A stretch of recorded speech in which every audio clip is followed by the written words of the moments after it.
मेरे प्यारे देशवासियों, नमस्कार। मन की बात यानी आपके साथ मिलने का एक शुभ अवसर और अपने परिवारजनों के साथ जब मिलते हैं तो वो कितना सुखद होता है, कितना संतोषदायी होता है। मन की बात के द्वारा आपसे मिलकर मैं यही अनुभूति करता हूं। और आज तो हमारी साझा यात्रा का ये 108वां एपिसोड है। हमारे यहाँ 108 अंक का महत्व, उसकी पवित्रता एक गहन अध्ययन का विषय है।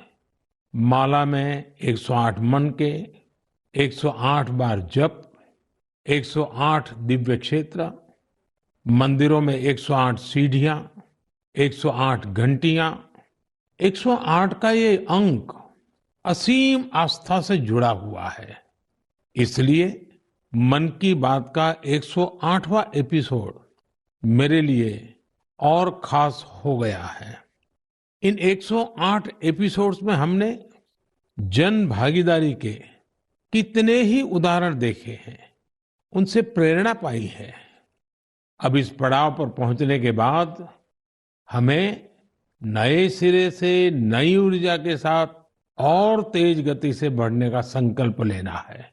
और ये कितना सुखद संयोग है कि कल का सूर्योदय 2024 का प्रथम सूर्योदय होगा। हम वर्ष 2024 में प्रवेश कर चुके होंगे। आप सभी को 2024 की बहुत बहुत शुभकामनाएं। साथियों, मन की बात सुनने वाले कई लोगों ने मुझे पत्र लिखकर अपने यादगार पल साझा किए हैं। ये 140 करोड़ भारतीयों की ताकत है कि इस वर्ष हमारे देश ने कई विशेष उपलब्धियां हासिल की है। इसी साल नारी शक्ति वंदन अधिनियम पास हुआ, जिसकी प्रतीक्षा बरसों से थी। बहुत सारे लोगों ने पत्र लिखकर भारत के 5वीं सबसे बड़ी अर्थव्यवस्था बनने पर खुशी जाहिर की। अनेक लोगों ने मुझे G20 समिट की सफलता याद दिलाई। साथियों, आज भारत का कोना कोना आत्मविश्वास से भरा हुआ है। विकसित भारत की भावना से, आत्मनिर्भरता की भावना से ओतप्रोत है। 2024 में भी हमें इसी भावना और मोमेंटम को बनाए रखना है। दिवाली पर रिकॉर्ड कारोबार ने ये साबित किया कि हर भारतीय वोकल फॉर लोकल के मंत्र को महत्व दे रहा है। साथियों, आज भी कई लोग मुझे चंद्रयान-3 की सफलता को लेकर संदेश भेजते रहे हैं। मुझे विश्वास है कि मेरी तरह आप भी हमारे वैज्ञानिकों और विशेषकर महिला वैज्ञानिकों को लेकर गर्व का अनुभव करते होंगे। साथियों, जब नाटू नाटू को ऑस्कर मिला तो पूरा देश खुशी से झूम उठा। द एलिफेंट विस्परर्स को सम्मान की बात जब सुनी तो कौन खुश नहीं हुआ। इनके माध्यम से दुनिया ने भारत की क्रिएटिविटी को देखा और पर्यावरण के साथ हमारे जुड़ाव को समझा। इस साल स्पोर्ट्स में भी हमारे एथलीटों ने जबरदस्त प्रदर्शन किया। एशियन गेम्स में हमारे खिलाड़ियों ने 107 और एशियन पैरा गेम्स में 111 मेडल जीते। क्रिकेट वर्ल्ड कप में भारतीय खिलाड़ियों ने अपने प्रदर्शन से सबका दिल जीत लिया। अंडर 19 T20 वर्ल्ड कप में हमारी महिला क्रिकेट टीम की जीत बहुत प्रेरित करने वाली है। कई खेलों में खिलाड़ियों की उपलब्धियों ने देश का नाम बढ़ाया। अब 2024 में पेरिस ओलंपिक का आयोजन होगा, जिसके लिए पूरा देश अपने खिलाड़ियों का हौसला बढ़ा रहा है। साथियों, जब भी हमने मिलकर प्रयास किया, हमारे देश की विकास यात्रा पर बहुत सकारात्मक प्रभाव हुआ। हमने आजादी का अमृत महोत्सव और मेरी माटी मेरा देश ऐसे सफल अभियान का अनुभव किया। इसमें करोड़ों लोगों की भागीदारी के हम सब साक्षी हैं। 70,000 अमृत सरोवरों का निर्माण भी हमारी सामूहिक उपलब्धि है। साथियों, मेरा ये विश्वास रहा है कि जो देश इनोवेशन को महत्व नहीं देता, उसका विकास रुक जाता है। भारत का इनोवेशन हब बनना इस बात का प्रतीक है कि हम रुकने वाले नहीं हैं। 2015 में हम ग्लोबल इनोवेशन इंडेक्स में 81वें रैंक पर थे। आज हमारी रैंक 40 है। इस वर्ष भारत में फाइल होने वाले पेटेंट की संख्या ज्यादा रही, जिनमें करीब 60% डोमेस्टिक फर्म्स के थे। क्यूएस एशिया यूनिवर्सिटी रैंकिंग में इस बार सबसे अधिक संख्या में भारतीय यूनिवर्सिटी शामिल हुई है। अगर इन उपलब्धियों की लिस्ट बनाना शुरू करें तो ये कभी पूरी ही नहीं होगी। ये तो सिर्फ एक झलक है। भारत का सामर्थ्य कितना प्रभावी है। हमें देश की इन सफलताओं से, देश के लोगों की इन उपलब्धियों से प्रेरणा लेनी है, गर्व करना है, नए संकल्प लेने हैं। मैं एक बार फिर आप सबको 2024 की शुभकामनाएं देता हूं। मेरे परिवारजनों, हमने अभी भारत को लेकर हर तरफ जो आशा और उत्साह है, उसकी चर्चा की। ये आशा और उम्मीद बहुत अच्छी है। जब भारत विकसित होगा तो इसका सबसे अधिक लाभ युवाओं को ही होगा। लेकिन युवाओं को इसका लाभ तब और ज्यादा मिलेगा जब वो फिट होंगे। आजकल हम देखते हैं कि लाइफस्टाइल रिलेटेड डिसीज के बारे में कितनी बातें होती हैं। ये हम सभी के लिए, खासकर युवाओं के लिए ज्यादा चिंता की बात है। इस मन की बात के लिए मैंने आप सभी से फिट इंडिया से जुड़े इनपुट भेजने का आग्रह किया था। आप लोगों ने जो रिस्पांस दिया, उसने मुझे उत्साह से भर दिया है। नमो ऐप पर बड़ी संख्या में मुझे स्टार्टअप्स ने भी अपने सुझाव भेजे हैं। उन्होंने अपने कई तरह के अनूठे प्रयासों की चर्चा की है। साथियों, भारत के प्रयास से 2023 को इंटरनेशनल ईयर ऑफ मिलेट्स के रूप में मनाया गया। इससे इस क्षेत्र में काम करने वाले स्टार्टअप्स को बहुत सारे अवसर मिले। इनमें लखनऊ से शुरू हुए किरोज फूड्स, प्रयागराज के ग्रैंडमा मिलेट्स और न्यूट्रास्यूटिकल रिच ऑर्गेनिक इंडिया जैसे कई स्टार्टअप शामिल है। एल्पिनो हेल्थ फूड्स, अबोरियल और किरोज फूड से जुड़े युवा हेल्दी फूड के ऑप्शंस को लेकर नए नए इनोवेशन भी कर रहे हैं।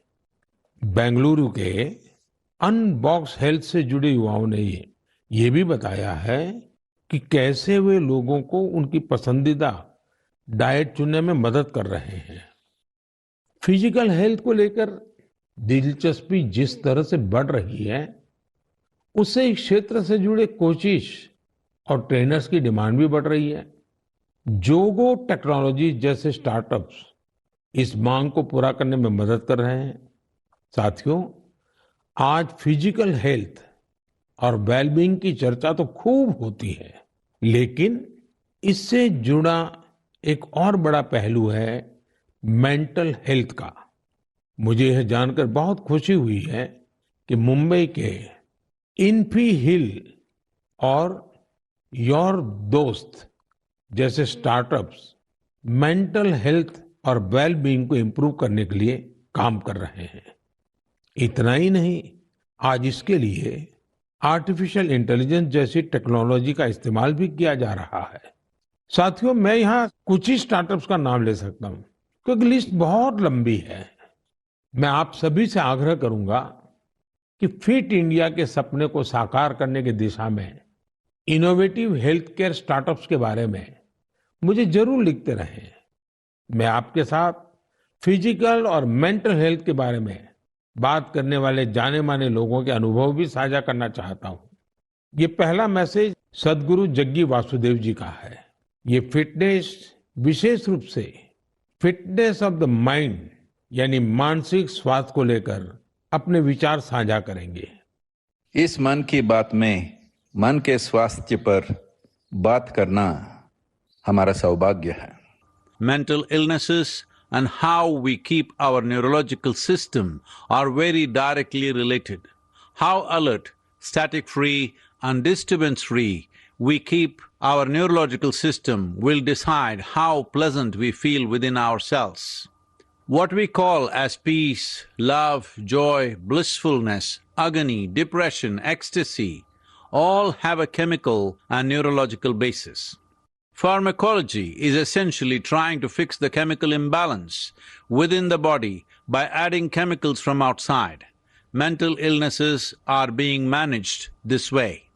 But we must realize that taking chemicals from outside in the form of medications is necessary when one is in extreme situation. Working for an internal mental health situation or working for an equanimous chemistry within ourselves, a chemistry of peacefulness, joyfulness, blissfulness, is something that has to be brought into every individual's life, into the cultural life of a society and the nations around the world and the entire humanity. It's very important we understand our mental health, our sanity is a fragile privilege. We must protect it, we must nurture it. For this, there are many levels of practices in the yogic system. Completely internalized processes that people can do as simple practices with which they can bring certain equanimity to their chemistry and certain calmness to their neurological system. The technologies of inner well-being is what we call as the yogic sciences. Let's make it happen. सामान्य तौर पर सदगुरु जी ऐसे ही बेहतरीन तरीके से अपनी बातों को सामने रखने के लिए जाने जाते हैं। आइए अब हम जानी मानी क्रिकेट खिलाड़ी हरमनप्रीत कौर जी को सुनते हैं। नमस्कार, मैं अपने देशवासियों को मन की बात के माध्यम से कुछ कहना चाहती हूँ। माननीय प्रधानमंत्री श्री नरेंद्र मोदी जी के फिट इंडिया की पहल मुझे अपने फिटनेस मंत्र आप सभी के साथ शेयर करने के लिए प्रोत्साहित किया है। आप सभी को मेरा पहला सजेशन यही है, one can not out train a bad diet. इसका अर्थ ये है, आप कब खाते हो और क्या खाते हो, इसके बारे में आपको बहुत सावधान रहना होगा। हाल ही में माननीय प्रधानमंत्री मोदी जी ने सभी को बाजरा खाने के लिए इनकरेज किया है, जो कि इम्यूनिटी बढ़ाता है और टिकाऊ खेती करने में सहायता करता है और पचाने में भी आसान है। रेगुलर एक्सरसाइज और 7 घंटे की पूरी नींद बॉडी के लिए बहुत जरूरी है और फिट रहने के लिए मदद करती है। इसके लिए बहुत डिसिप्लिन एंड कंसिस्टेंसी की जरूरत होगी। जब आपको इसका रिजल्ट मिलने लग जाएगा तो आप डेली खुद ही एक्सरसाइज करना स्टार्ट कर दोगे। मुझे आप सबसे बात करने और अपना फिटनेस मंत्र शेयर करने का अवसर देने के लिए माननीय प्रधानमंत्री जी का बहुत धन्यवाद। हरमनप्रीत जी जैसी प्रतिभाशाली खिलाड़ी की बातें निश्चित रूप से आप सभी को प्रेरित करेगी। आइए ग्रैंड मास्टर विश्वनाथन आनंद जी को सुने। हम सभी जानते हैं कि उनके खेल शतरंज के लिए मेंटल फिटनेस का कितना महत्व है। Namaste. I'm Vishwanathan Anand. You have seen me play chess, and very often I'm asked, what is your fitness routine? Now, chess requires a lot of focus and patience. So I do the following, which keeps me fit and agile. I do yoga 2 times a week. I do cardio 2 times a week. And 2 times a week, I focus on flexibility, stretching, weight training, and I tend to take 1 day off per week. All of these are very important for chess. You need to have the stamina to last 6 or 7 hours of intense mental effort, but you also need to be flexible to be able to sit comfortably, and the ability to regulate your breath to calm down is helpful when you want to focus on some problem, which is usually a chess game. My fitness tip to all Man Ki Baat listeners would be to keep calm and focus on the task at hand. The best fitness tip For me, absolutely the most important fitness tip is to get a good night's sleep. Do not start sleeping for 4 and 5 hours a night. I think 7 or 8 is an absolute minimum. So we should try as hard as possible to get a good night's sleep, because that is when the next day you're able to get through the day in calm fashion. You don't make impulsive decisions. You're in control of your emotions. For me, sleep is the most important fitness tip. आइए अब अक्षय कुमार जी को सुनते हैं। नमस्कार, मैं हूं अक्षय कुमार। सबसे पहले तो मैं हमारे आदरणीय प्रधानमंत्री जी का बहुत शुक्रिया करता हूं कि उनके मन की बात में मुझे भी अपने मन की बात आपको कह पाने का एक छोटा सा मौका मिला। आप लोग जानते हैं कि मैं फिटनेस के लिए जितना पैशनेट हूं, उससे भी कई ज्यादा पैशनेट हूं नेचुरल तरीके से फिट रहने के लिए। मुझे ना ये फैंसी जिम से ज्यादा पसंद है बाहर स्विमिंग करना, बैडमिंटन खेलना, सीढ़ियां चढ़ना, मुद्गर से कसरत करना, अच्छा हेल्दी खाना खाना।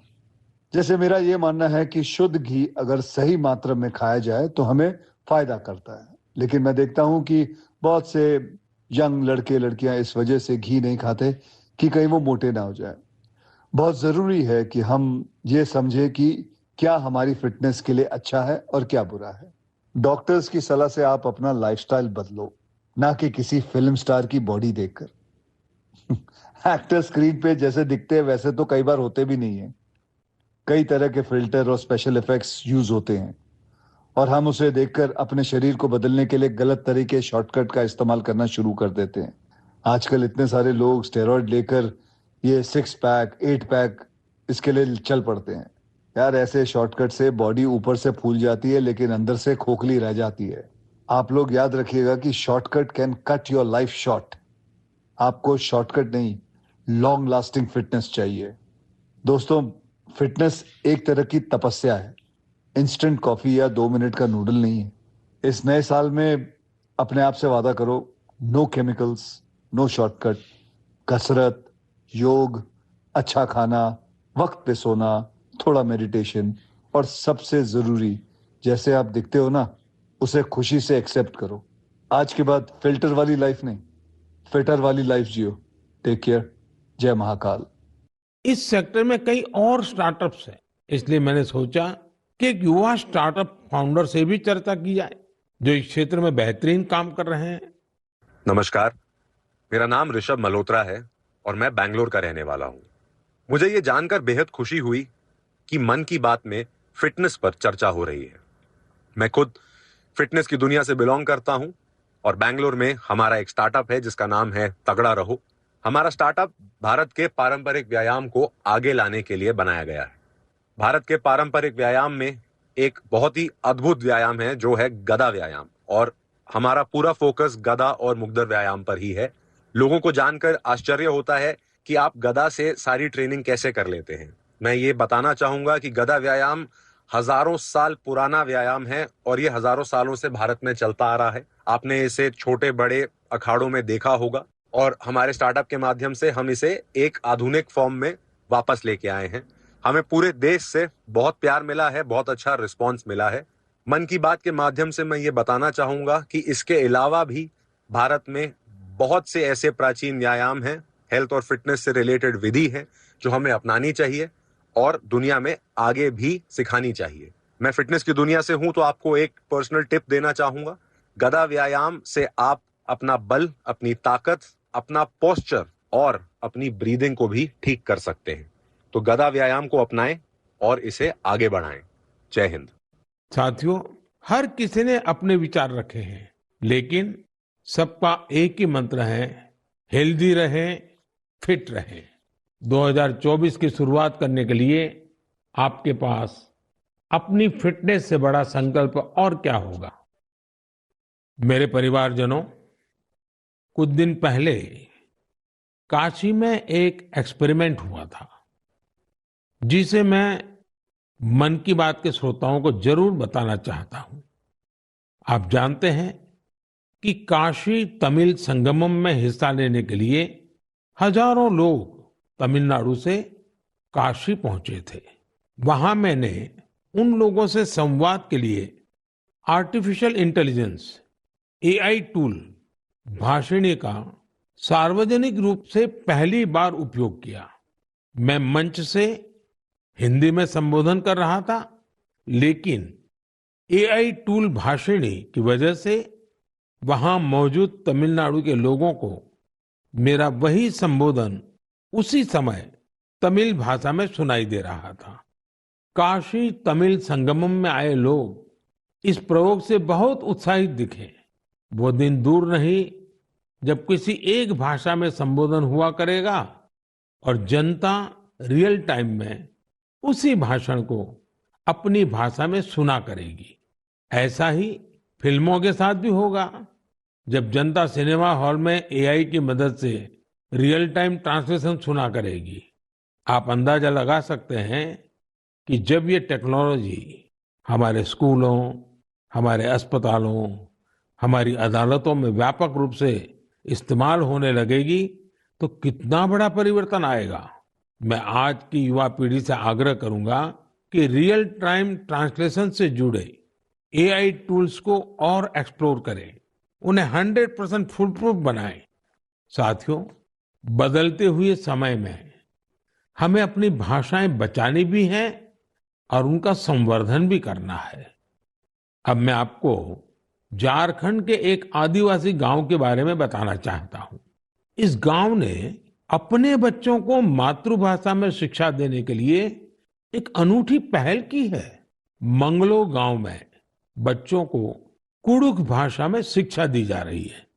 इस स्कूल का नाम है कार्तिक उरांव आदिवासी कुडुख स्कूल।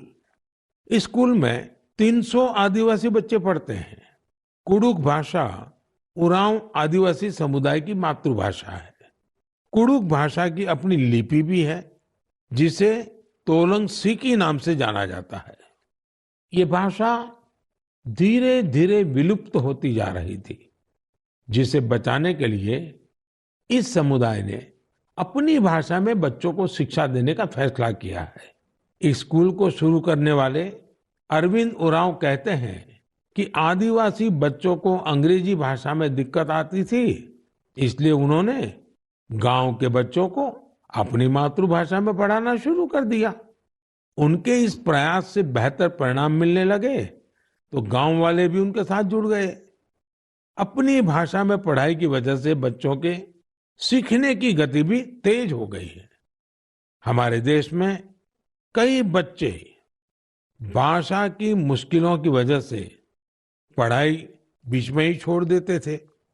ऐसी परेशानियों को दूर करने में नई राष्ट्रीय शिक्षा नीति से भी मदद मिल रही है। हमारा प्रयास है कि भाषा किसी भी बच्चे की शिक्षा और प्रगति में बाधा नहीं बननी चाहिए। साथियों, हमारी भारत भूमि को हर कालखंड में देश की विलक्षण बेटियों ने गौरव से भर दिया है। सावित्रीबाई फुले जी और रानी वेलु नाचियार जी देश की ऐसी ही दो विभूतियां हैं। उनका व्यक्तित्व ऐसे प्रकाश स्तंभ की तरह है जो हर युग में नारी शक्ति को आगे बढ़ाने का मार्ग दिखाता रहेगा। आज से कुछ ही दिनों बाद 3 जनवरी को हम सभी इन दोनों की जन्म जयंती मनाएंगे। सावित्रीबाई फुले जी का नाम आते ही सबसे पहले शिक्षा और समाज सुधार के क्षेत्र में उनका योगदान हमारे सामने आता है। वे हमेशा महिलाओं और वंचितों की शिक्षा के लिए जोरदार तरीके से आवाज उठाती रही। वे अपने समय से बहुत आगे थी और उन गलत प्रथाओं के विरोध में हमेशा मुखर रही। शिक्षा से समाज के सशक्तिकरण पर उनका गहरा विश्वास था। महात्मा फुले जी के साथ मिलकर उन्होंने बेटियों के लिए कई स्कूल शुरू किए। उनकी कविताएं लोगों में जागरूकता बढ़ाने और आत्मविश्वास भरने वाली होती थी। लोगों से हमेशा उनका यह आग्रह रहा कि वे जरूरत में एक दूसरे की मदद करें और प्रकृति के साथ भी समरसता से रहें। वे कितनी दयालु थी, इसे शब्दों में नहीं समेटा जा सकता। जब महाराष्ट्र में अकाल पड़ा तो सावित्रीबाई और महात्मा फुले ने जरूरतमंदों की मदद के लिए अपने घरों के दरवाजे खोल दिए। सामाजिक न्याय का ऐसा उदाहरण विरले ही देखने को मिलता है। जब वहां प्लेग का भय व्याप्त था तो उन्होंने खुद को लोगों की सेवा में झोंक दिया। इस दौरान वे खुद इस बीमारी की चपेट में आ गई। मानवता को समर्पित उनका जीवन आज भी हम सभी को प्रेरित कर रहा है। साथियों, विदेशी शासन के खिलाफ संघर्ष करने वाली देश की कई महान विभूतियों में से एक नाम रानी वेलु नाचियार का भी है। तमिलनाडु के मेरे भाई बहन आज भी उन्हें वीरा मंगई यानी वीर नारी के नाम से याद करते हैं। अंग्रेजों के खिलाफ रानी वेलु नाचियार जिस बहादुरी से लड़ी और जो पराक्रम दिखाया वो बहुत ही प्रेरित करने वाला है। अंग्रेजों ने शिवगंगा साम्राज्य पर हमले के दौरान उनके पति की हत्या कर दी थी, जो वहां के राजा थे। रानी वेलु नाचियार और उनकी बेटी किसी तरह दुश्मनों से बच निकली थी। वे संगठन बनाने और मरूद ब्रदर्स यानी अपने कमांडरों के साथ सेना तैयार करने में कई सालों तक जुटी रही। उन्होंने पूरी तैयारी के साथ अंग्रेजों के खिलाफ युद्ध शुरू किया और बहुत ही हिम्मत और संकल्प शक्ति के साथ लड़ाई लड़ी। रानी वेलु नाचियार का नाम उन लोगों में शामिल है जिन्होंने अपनी सेना में पहली बार ऑल विमेन ग्रुप बनाया था। मैं इन दोनों वीरांगनाओं को श्रद्धा सुमन अर्पित करता हूं। मेरे परिवारजनों, गुजरात में डायरा की परंपरा है। रात भर हजारों लोग डायरा में शामिल होकर के मनोरंजन के साथ ज्ञान को अर्जित करते हैं। इस डायरा में लोक संगीत, लोक साहित्य और हास्य की त्रिवेणी हर किसी के मन को आनंद से भर देती है। इस डायरा के एक प्रसिद्ध कलाकार हैं भाई जगदीश त्रिवेदी जी। हास्य कलाकार के रूप में भाई जगदीश त्रिवेदी जी ने 30 साल से भी ज्यादा समय से अपना प्रभाव जमा रखा है। हाल ही में भाई जगदीश त्रिवेदी जी का मुझे एक पत्र मिला और साथ में उन्होंने अपनी एक किताब भी भेजी है। किताब का नाम है social audit of social service. एक किताब बड़ी अनूठी है। इसमें हिसाब किताब है। ये किताब एक तरह की बैलेंस शीट है। पिछले 6 सालों में भाई जगदीश त्रिवेदी जी को किस किस कार्यक्रम से कितनी आय हुई और वो कहाँ कहाँ खर्च हुआ, इसका पूरा लेखा जोखा किताब में है। ये बैलेंस शीट इसलिए अनोखी है क्योंकि उन्होंने अपनी पूरी आय एक एक रुपया समाज के लिए, स्कूल, हॉस्पिटल, लाइब्रेरी, दिव्यांगजनों से जुड़ी संस्थाओं, समाज सेवा में खर्च कर दिया। पूरे 6 साल का हिसाब है। जैसे किताब में एक स्थान पर लिखा है 2022 में उनको अपने कार्यक्रमों से आय हुई 2,35,79,674 रुपये और उन्होंने स्कूल, हॉस्पिटल, लाइब्रेरी पर खर्च किए 2,35,79,674 रुपये। उन्होंने 1 रुपया भी अपने पास नहीं रखा। दरअसल इसके पीछे भी एक दिलचस्प वाक्य है। हुआ यूं कि एक बार भाई जगदीश त्रिवेदी जी ने कहा कि जब 2017 में वो 50 साल के हो जाएंगे तो उसके बाद उनके कार्यक्रमों से होने वाली आय को वो घर नहीं ले जाएंगे बल्कि समाज पर खर्च करेंगे। 2017 के बाद से अब तक वो लगभग 8.25 करोड़ रुपए अलग अलग सामाजिक कार्यों पर खर्च कर चुके हैं। एक हास्य कलाकार अपनी बातों से हर किसी को हंसने के लिए मजबूर कर देता है, लेकिन वो भीतर कितनी संवेदनाओं को जीता है, ये भाई जगदीश त्रिवेदी जी के जीवन से पता चलता है। आपको ये जानकर हैरानी होगी कि उनके पास पीएचडी की 3 डिग्रियां भी है। वो 75 किताबें लिख चुके हैं, जिनमें से कई पुस्तकों को सम्मान भी मिला है। उन्हें सामाजिक कार्यों के लिए भी कई पुरस्कारों से सम्मानित किया जा चुका है। मैं भाई जगदीश त्रिवेदी जी को उनके सामाजिक कार्यों के लिए बहुत बहुत शुभकामनाएं देता हूं। मेरे परिवारजनों, अयोध्या में राम मंदिर को लेकर पूरे देश में उत्साह है, उमंग है। लोग अपनी भावनाओं को अलग अलग तरह से व्यक्त कर रहे हैं। आपने देखा होगा, बीते कुछ दिनों में श्री राम और अयोध्या को लेकर कई सारे नए गीत, नए भजन बनाए गए हैं। बहुत से लोग नई कविताएं भी लिख रहे हैं।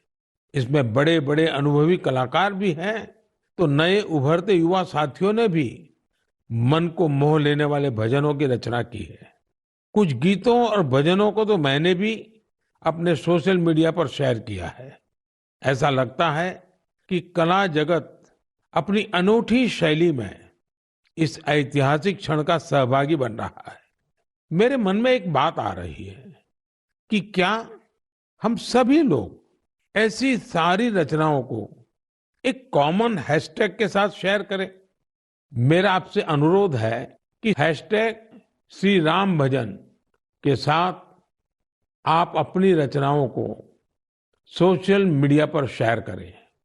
ये संकलन भावों का, भक्ति का ऐसा प्रवाह बनेगा जिसमें हर कोई राममय हो जाएगा। मेरे प्यारे देशवासियों, आज मन की बात में मेरे साथ बस इतना ही। 2024 अब कुछ ही घंटे दूर है। भारत की उपलब्धियां हर भारतवासी की उपलब्धि है। हमें पंच प्राणों का ध्यान रखते हुए भारत के विकास के लिए निरंतर जुटे रहना है। हम कोई भी काम करें, कोई भी फैसला ले, हमारी सबसे पहली कसौटी यही होनी चाहिए कि इससे देश को क्या मिलेगा, इससे देश का क्या लाभ होगा। राष्ट्र प्रथम, नेशन फर्स्ट, इससे बड़ा कोई मंत्र नहीं। इसी मंत्र पर चलते हुए हम भारतीय अपने देश को विकसित बनाएंगे, आत्मनिर्भर बनाएंगे। आप सभी 2024 में सफलताओं की नई ऊंचाई पर पहुंचे। आप सभी स्वस्थ रहें, फिट रहें, खूब आनंद से रहें, मेरी यही प्रार्थना है। 2024 में हम फिर एक बार देश के लोगों की नई उपलब्धियों पर चर्चा करेंगे। बहुत बहुत धन्यवाद।